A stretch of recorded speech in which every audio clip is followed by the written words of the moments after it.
So this section of the course follows on from the Canine Wellness Wheel section, the functional character and population dynamics.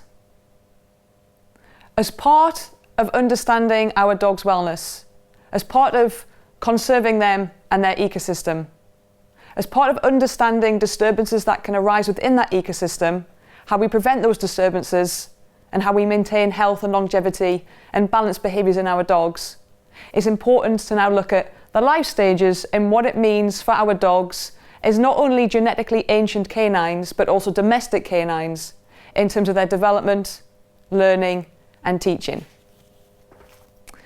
When it comes to canine wellness, we have to remember that our dog's behaviour is fluid. It's not static. Anything and everything that a dog sees, hears, smells, tastes, touches, or feels is absorbed and stored as an experience, a cellular memory within the dog's body. And that's why it's always good to remember the phrase that I learned from Cindy Engel in her book, Wild Health. And that phrase is, there is only one thing in nature that is constant, and that is change. It's a very good statement to remember because our dog's interactions, our dog's behaviour, our dog's communication, our dog's learning is changing all of the time. When we look at canine wellness, it's important to understand the natural development of our dogs. And in my research and the way that I work with canines, both as a domestic dog that they are, as well as the genetically ancient canine that they are, is that I work within life stages. We're going to talk about life stages quite a lot within this section and look at what behaviours and what communication would have been given, have been given, how we can use them, how we can understand them, and when and where we can bring them in to support our dog's ecosystem, and to provide support for our dog's wellness, so that we are preventing any disturbances or imbalances occurring, like I talked about in the Canine Wellness Wheel section of the course. Now, in previous sections, I talked about the fact that our dogs are individuals, that our dogs are unique, and therefore there is no such thing as a textbook dog. Every dog is going to be different. This starts actually from birth. But as a general rule, there are some important points and some factors that we have to consider for all of our dogs to provide for a successful development. A development that takes our dogs into adulthood where they feel safe, they feel balanced, they feel calm, and they're able to interact cooperatively, harmoniously, and peacefully. What we forget when we coexist with our dogs is the importance of age, the importance of lifespan and life expectancy. And of course, our dogs don't live for as long as we do.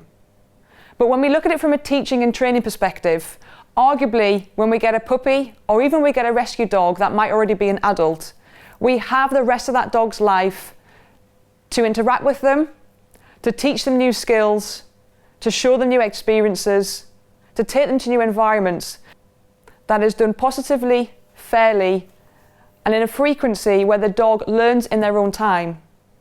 We work with the dog so the dog is communicating with us about its pace, about its ease, and when it is ready to move on into the next level of teaching, training, or environment. This is something that we often forget. We have to remember that on average, it does vary from breed to breed, but on average, a dog is not an adult until they're around 2 years old. That means when we do get a puppy, we don't have a matter of weeks to teach our dog all these stimuli that our dog has to be exposed to. Remember, our dog is a genetically ancient canine living in a modern day world. Our dogs have very delicate, sensitive nervous systems. And sometimes there is so many stimulants that our dogs have to be exposed to that trying to cram all these together in a matter of weeks actually creates flooding, it creates stress, and it creates a breakdown within the natural functioning of a nervous system. If we slow things down, if we look at all the stimulants that we need to expose our dogs to and understand how we do that fairly, safely, and positively, it means that we don't have 2 years in which we can desensitize our dogs to all those experiences, but we actually have the dog's entire lifespan. It's really important to slow things down. Yes, when we are teaching our dogs, we can teach them about the pace that is applicable for them depending on their functional character, depending on them as an individual, about when they are ready to progress to the next level, the next experience, the next environment. But the problem that we have in a modern day world is that for some dogs and many dogs, there are so many stimulants that they have to be exposed to that trying to desensitize them to everything or to a number of them in such a short space of time is actually going to be detrimental to the dog's wellness in many, many situations. So remember, we don't have a short window of opportunity in which we need to desensitize our dogs to. Yes, we have to desensitize them correctly, fairly, and applicable to that dog as an individual, but we have at least 2 years, because that is when a dog is an adult, depending on breed. But on top of that, we have the dog's entire lifespan. Let's hope that our dogs are going to live until they're 15, 16, maybe even 20 years old. So we have all of that time to slow things down, understand how we can support our dog's wellness, how we can protect that ecosystem, so that we create a balanced dog, we create a stable dog, we create a resilient dog. In the functional character and population dynamics section, I already talked about the importance of considering getting a puppy or a rescue dog in the spring or summertime. And this is not about being right or wrong. It's just about working with everything that we have to support our dog's ecosystem, to support our dog's wellness. Now for me, what I learn and what I see in the springtime and in the summertime is that we have a lot of daylight around. A lot of daylight, a lot of opportunity, a lot of time in which we can desensitize our dogs, we can take our dogs to different experiences, and actually in some circumstances we can speed up teaching and training for our dogs because the daylight and daytime is favourable for our dogs. There's more people that want to spend time socialising with dogs. People are more upbeat about being outside. We have more time to be outside in the environment. In the winter time, it's dark, it's cold. We don't really have daylight on our side to benefit and help us desensitize our dogs to stimuli outside, to different environments, different situations, different people, different animals.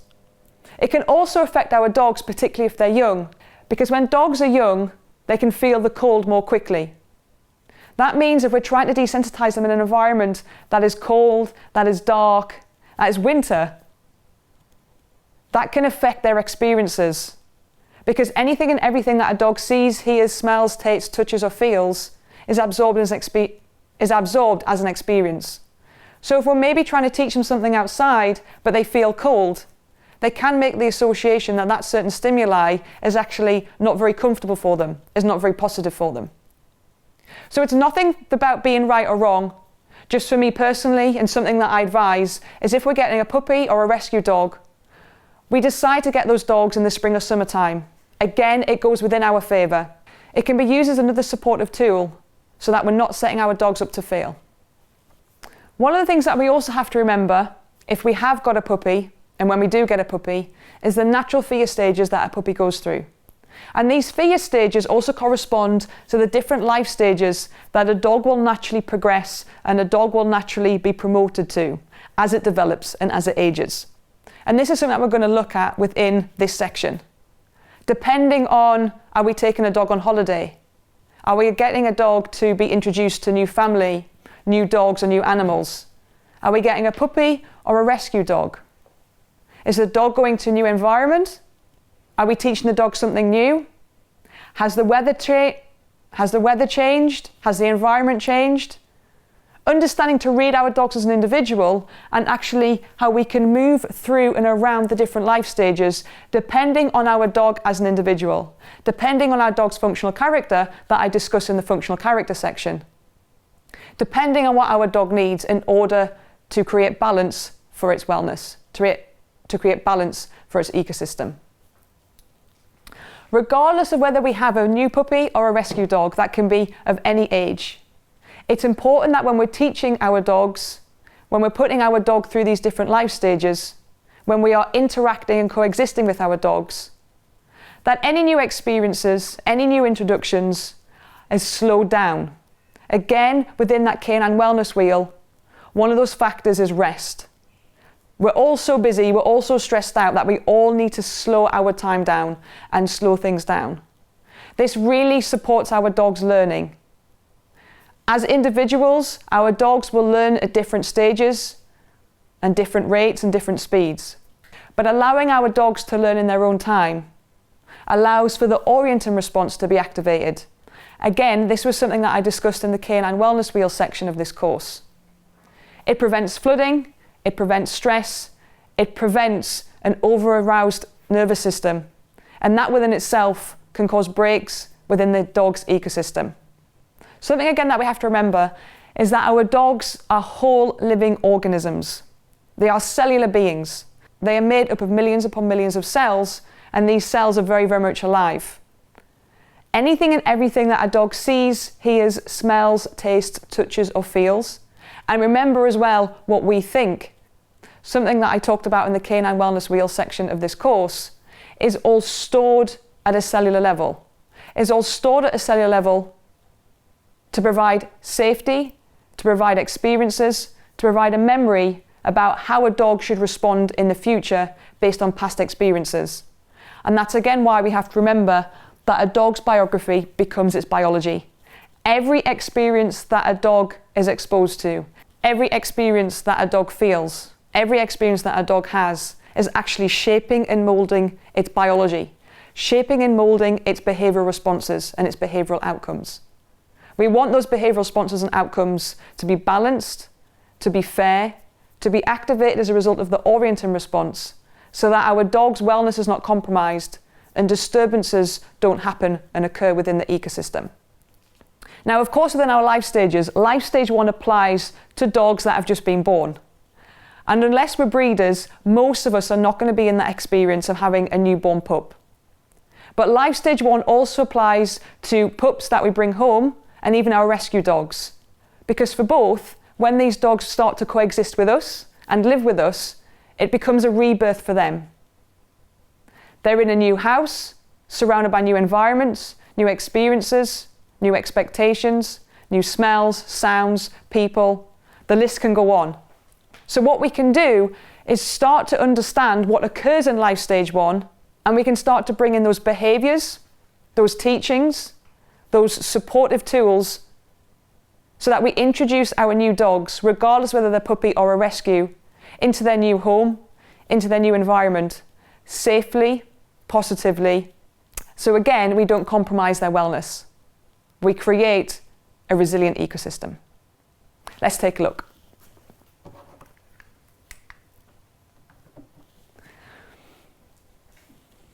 Now, when we looked at the Canine Wellness Wheel, the very first thing I talked about was the fundamental need, the priority of any animal, regardless of that animal being a dog, an elephant, a goat, a human. As a living being, as a whole organism, the priority of any animal as an individual is their need to feel safe, is their safety.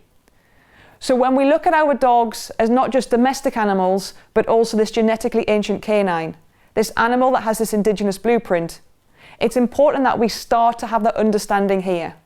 That when we look in life stages and we look at life stage 1, safety is key. It all starts with safety.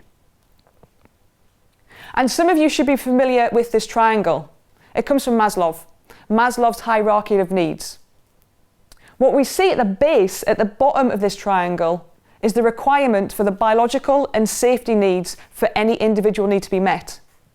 If those needs are not met, then an individual is less willing, is uncomfortable, is not able to progress to other levels of that triangle. So life stage 1 is all about birth, is all about safety, is all about biological needs and safety needs being met. But often what can happen is if we get a puppy or if we get a rescue dog, we get so focused, so excited and even so passionate about teaching and training, interacting with our dogs, that sometimes we create imbalances within this hierarchy of needs. Simply, if we flip it round and we start to focus on our teaching and training, that's at the top of the triangle, without also bringing in, or first and foremost, without bringing in the biological needs and safety needs of what that animal needs, as it is currently in our home, as it's starting to familiarise itself of where it is, who it is, recognising its functional character as an example, then we create an imbalance. That tip of the triangle now isn't grounded and it's going to teeter. This means there is the potential to create imbalances, to create slight disturbances or big disturbances within our dog's ecosystem, within our dog's wellness. And this is where, when we look at the canine wellness wheel, disturbances may arise psychologically, physiologically, physically, energetically, or all of them. That's something that we want to avoid, because life stages and understanding what our dogs are as social animals is all about balance, is all about safety, is all about creating a dog that can live harmoniously, happily, and comfortably, so that the animal has a long and healthy life.